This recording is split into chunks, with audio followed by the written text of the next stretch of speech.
Señor Gumucio, comencemos por algo grueso, y es que me da la impresión, yo no sé si usted comparte el mismo criterio, de que nunca antes en la historia de la humanidad, y concretamente de la región latinoamericana, los medios de comunicación en general habían sido tan cuestionados por el poder. Le voy a citar el último ejemplo porque esto supera incluso las tendencias políticas. No se trata de que los gobiernos del ALBA, por ejemplo, son los únicos que critican a los medios de comunicación. Tengo aquí a la mano la declaración del presidente Ricardo Martinelli de Panamá, quien ha calificado recientemente a los medios televisivos como rojos y de pacotilla. Ese es el tono más o menos, ¿verdad? Sí, yo creo que en los últimos años estamos viviendo un ataque de un poco de celos de parte de los gobiernos de América Latina y ciertamente no solamente los gobiernos considerados de izquierda con respecto a los medios masivos. Ahora yo quiero poner esto en un contexto, ¿no? Es decir, hay un contexto desde los años 80 de cuestionamiento de lo que son los grandes medios, ¿no? Es decir, recordemos el informe de la UNESCO, el informe McBride, todo lo que es la circulación de la información, etcétera. Pero la diferencia entre ese momento y ahora es que en ese momento se cuestionaban los medios que tenían una cobertura mundial, las agencias de cobertura mundial, todo lo que podía ser un monopolio de la información, los grandes consorcios que de hecho han crecido en estos últimos 30 años, ¿no? Lo que está pasando ahora en América Latina es más bien los gobiernos que antes defendían sus propios medios, los medios nacionales, las políticas nacionales de comunicación, etcétera, están en el ojo, obviamente, de los periodistas, como tiene que ser, en una sociedad democrática, evidentemente lo que se llama el cuarto poder es un poder que tiene que de alguna manera pedir cuentas, el rendimiento de cuentas a todo lo que son los gobiernos, y eso no les gusta a los gobiernos. Ahora, hay algunas exageraciones, yo quisiera comentar mi propia posición sobre esto, en tanto que periodista y que experto en comunicación.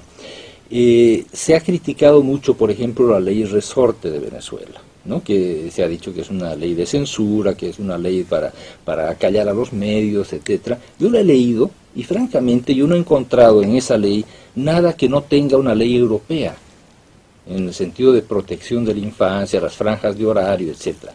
Yo creo que el problema no está tanto en las leyes, sino en las reglamentaciones que se hacen de las leyes, que es ahí donde los gobiernos de alguna manera pueden incidir en hacer que los periodistas no puedan publicar lo que quieren publicar, ¿no? Y además de eso, la gran diferencia entre lo que está en el papel, las leyes propiamente tal, y la lectura que hacen de eso incluso los gobiernos, porque por ejemplo una de las frases desafortunada en mi manera de ver del presidente Chávez es haber dicho lo que queremos es crear una hegemonía comunicativa en Venezuela. Bueno, eso naturalmente al sector que es opositor al gobierno no le va a gustar.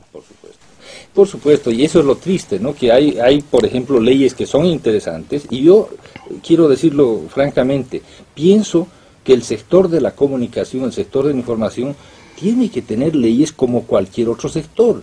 Es decir, de la misma manera que una fábrica de papel o una fábrica de jabones tiene que responder a ciertas normas de calidad y demás, también el sector de la información. No puede ser un sector completamente desregulado que haga lo que quiera, pero eso tiene que hacerse a través de mecanismos que sean paraestatales, de mecanismos que sean independientes, de mecanismos que no impliquen que una decisión autoritaria de un presidente o de un ministro va a poder establecer una norma de censura, ¿no? Yo lo estaba escuchando y me estaba sonriendo porque a la hora de las confesiones, y como yo también soy periodista y también estudio la comunicación, si se trata de confesiones yo también la comparto.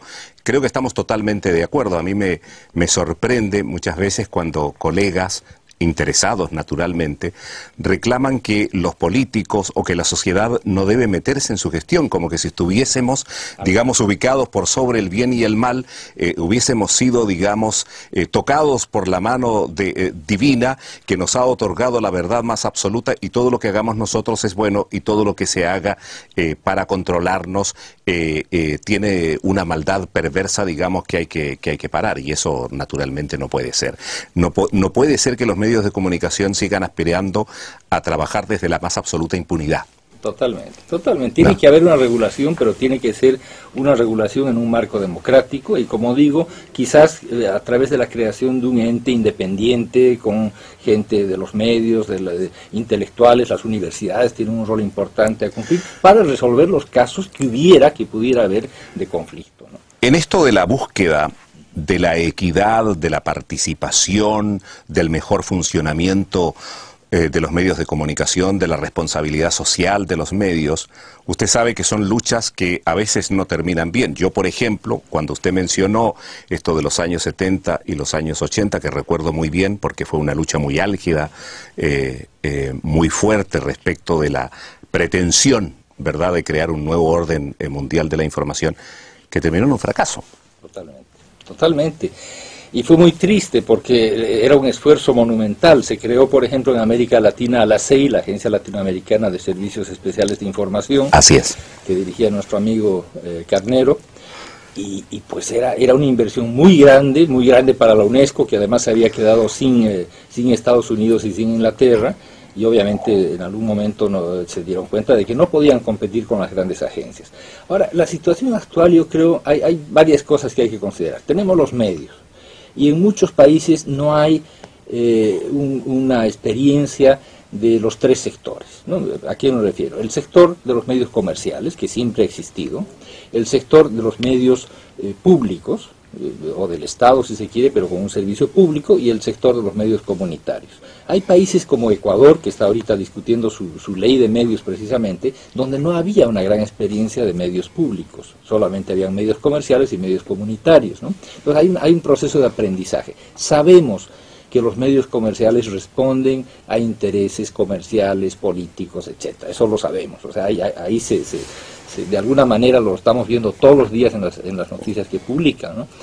¿Cómo hacer para que de alguna manera esos medios tengan también una responsabilidad pública? Porque la tienen, ¿verdad? Cualquier instrumento de la sociedad, más aún un instrumento de información y diseminación de información, tiene que tener una responsabilidad. Ha habido una época en que se creó la figura de los defensores del lector, que todavía hay en muchos diarios. Fue una figura interesante, pero de alguna manera una figura que dependía de los propios directores de los medios, o sea, tenía límites muy grandes.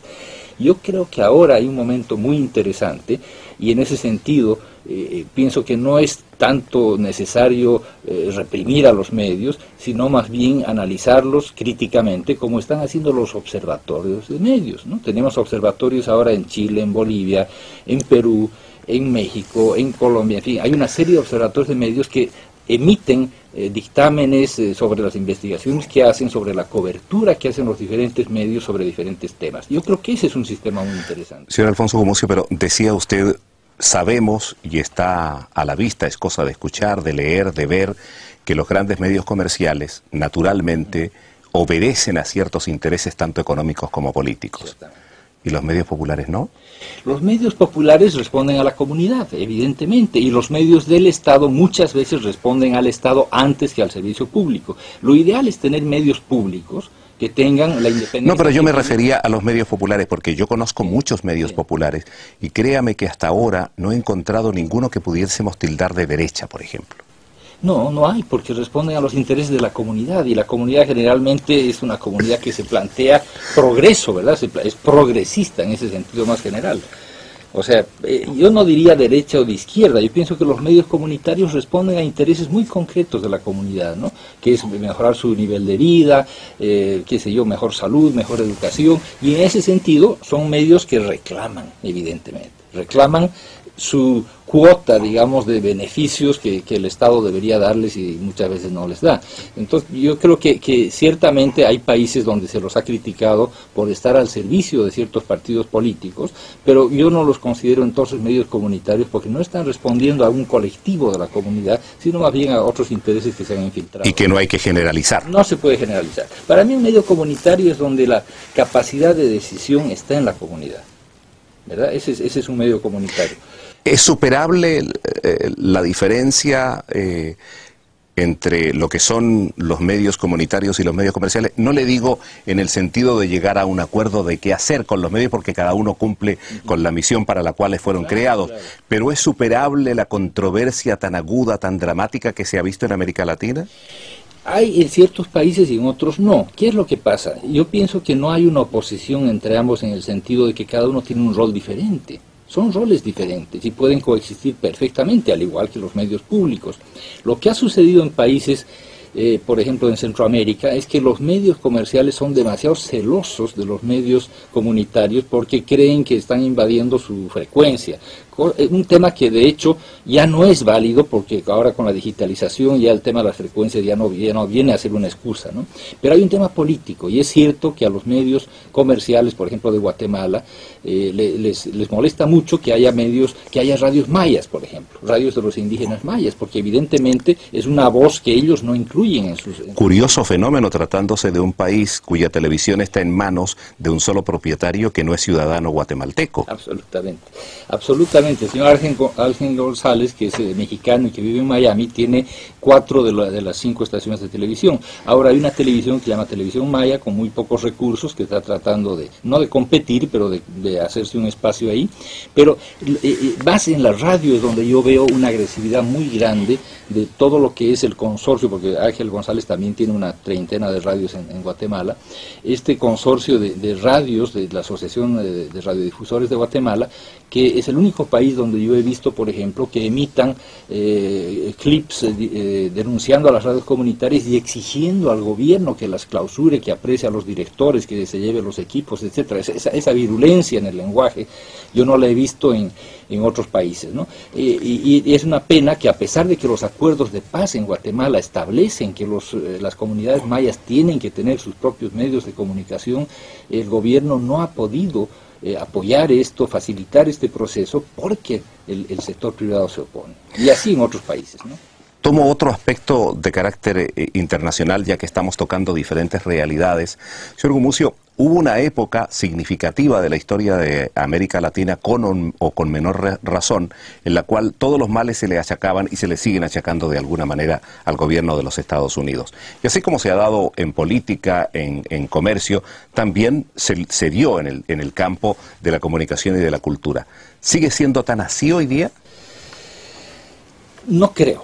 Yo creo que la intervención de Estados Unidos era obvia, directa, brutal en los años 60. Evidentemente toda la revolución cubana planteó una posición muy rígida, muy dura de Estados Unidos, que obligó primero a todos los países de América Latina, salvo México, a romper con relaciones diplomáticas y comerciales con Cuba, y evidentemente se tradujo también en golpes militares en todo el continente. Esa triste historia que ya la conocemos y en la cual Estados Unidos tendría mucho cuidado en meterse ahora de nuevo, ¿verdad? Ya la opción militar creo yo que no es una opción, y yo creo que la experiencia de Honduras tiene que enseñarnos algo, ¿no?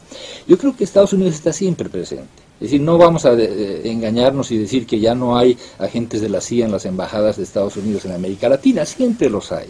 Pero yo creo que ahora es más un tema de análisis político, de crear alianzas, de tener gente infiltrada en ciertos lugares para manejar mejor información. Yo no creo ya en una intervención tan directa de Estados Unidos en nuestros países, ¿no? Porque además los intereses son relativos. Hay países donde los intereses son mucho más grandes. Colombia es un ejemplo evidente, sí, no lo podemos negar. ¿Y en la comunicación, como yo le preguntaba? Yo creo que la comunicación ahora no tiene intereses directos Estados Unidos en la comunicación, son más las grandes empresas privadas. Ángel González ha estado comprando medios no solamente en Guatemala, ha comprado medios en Chile, ha comprado medios en Argentina, ha comprado en varios países, ¿no? O sea, es más a nivel de los grandes consorcios comerciales que esto está sucediendo, ¿no? O el país, las inversiones del grupo del país en América Latina han sido también grandes, ¿no? Yo creo que ha cambiado mucho eso, ¿no? Pero muchas veces el lenguaje queda el mismo, ¿no? ¿Y cuán significativo es el hecho de la presencia de estos grandes consorcios internacionales como Ángel González, como Prisa y otros en el continente respecto de la contribución o obstáculo para el desarrollo democrático? Yo pienso que es difícil generalizar, ¿no? Yo creo que ha habido un caso muy claro, que es el caso de Argentina. ¿no? Así con todo el enfrentamiento que ha tenido la señora Kirchner con el Clarín. En Bolivia se ha dado a través del periódico La Razón, que pertenecía al grupo Prisa, pero creo que era más que todo hipersensibilidad del presidente Morales respecto a lo que se escribía en ese diario, que yo lo sigo con frecuencia y no me parece que hubiera sido injusto o agresivo. Hace 2 o 3 días el presidente Morales ha señalado que no va a permitir que los medios mientan.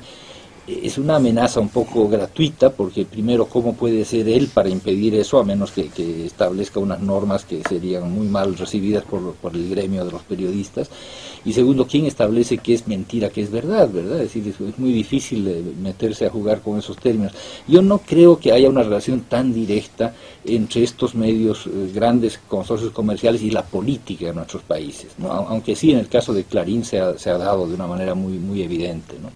Lo cual ha afectado, a propósito de Clarín, la percepción y la evaluación que se hace, tanto dentro como fuera del país, de la nueva ley de medios de comunicación, porque ha estado enturbiada, ¿verdad?, por esta tremenda controversia entre el Poder Ejecutivo y este poderoso medio de comunicación. Absolutamente, y es una pena, porque la ley no es una ley, mala ley, es una ley interesante, pero el conflicto que se desató con Clarín fue muy politizado, y Clarín se encargó además de politizarlo y de llevarlo a un nivel internacional, y ha contaminado, como usted dice, todo lo que es la ley y los intentos de normar y regular la actividad de los medios, pero dentro de ciertos cánones de democracia, ¿verdad? Y así como le he preguntado de los Estados Unidos y hemos tocado de paso al grupo Prisa, que es español, me gustaría saber si usted tiene la impresión que de alguna u otra manera hay intereses europeos respecto del fenómeno de la comunicación en América Latina, exceptuando naturalmente ustedes una visita a Radio Nederland. No, yo francamente no creo que haya intereses políticos de Europa de penetrar los medios en América Latina. No creo. Francamente, insisto, creo que son simplemente movidas de expansión comercial que se están... Son otros poderes los que se mueven en torno a esta cuestión. Sí, es más que todo la expansión comercial, ¿no? Evidentemente. Sí, yo no creo que haya una intervención política. Y para hablar de Radio Nederland, pues creo que Radio Nederland es una prueba de que no hay un interés de influenciar políticamente a la región. Si los programas de Radio Nederland lo prueban, ¿no? Día a día. Pretendemos en ese sentido efectivamente ser lo más pluralistas posible.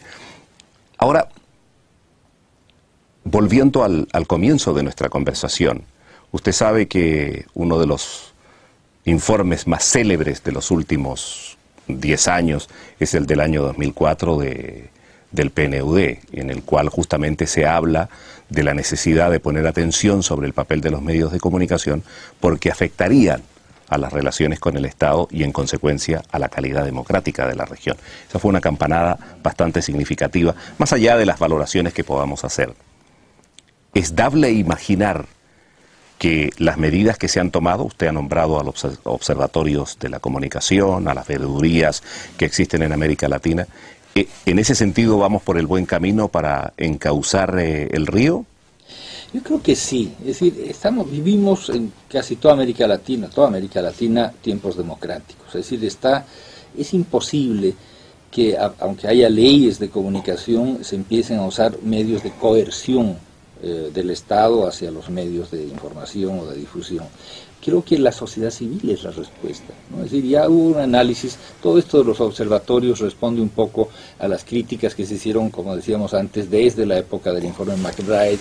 En una etapa posterior ha habido intelectuales como Ignacio Ramonet, que ha hablado de la necesidad de crear un quinto poder, porque el cuarto poder estaba demasiado próximo e influenciado por la política y el comercio, y un poco como respuesta a estas posiciones que hemos tenido muchos de nosotros analizando el tema de los medios de información, es que nacen los observatorios, ¿no? Es decir, la respuesta de la sociedad civil frente justamente a los riesgos que representan... Viene a llenar un vacío. Claro, viene a llenar un vacío que los defensores del lector no podían llenar. En cambio ahora son grupos de intelectuales, de académicos, etcétera, que analizan a ver cómo están cubriendo los medios en este país el tema del racismo, cómo están cubriendo el tema de la mujer, cómo están cubriendo el tema electoral, por ejemplo, tan importante, ¿no? Y esos análisis yo creo que tienen una doble función. Por un lado, educar a los medios, Porque tenemos que ver también que dentro de un medio, por así sea comercial o que sea, hay periodistas, hay colegas nuestros que tratan de hacer bien su trabajo, que sufren además las influencias, muchas veces la autocensura, la censura de su jefe de redacción, de su director, eso existe, todos lo sabemos. Entonces, de alguna manera, estos observatorios también son un apoyo para ellos, para poder desempeñar su trabajo de una mejor manera, para que los dueños de medios y los jefes de redacción sepan si lo están haciendo bien o lo están haciendo mal. Y del otro lado es una educación para el público, es una educación para el lector, es una educación para el radioescucha, ¿verdad? Que me parece muy importante. Es un rol importante el de los observatorios. El señor Alfonso Gumucio es periodista boliviano, experto en comunicación para el desarrollo, experto en medios de comunicación populares en América Latina. Yo le agradezco muchísimo la visita a los estudios centrales de Radio Nederland. Yo agradezco a Radio Nederland y a José Cepeda, evidentemente.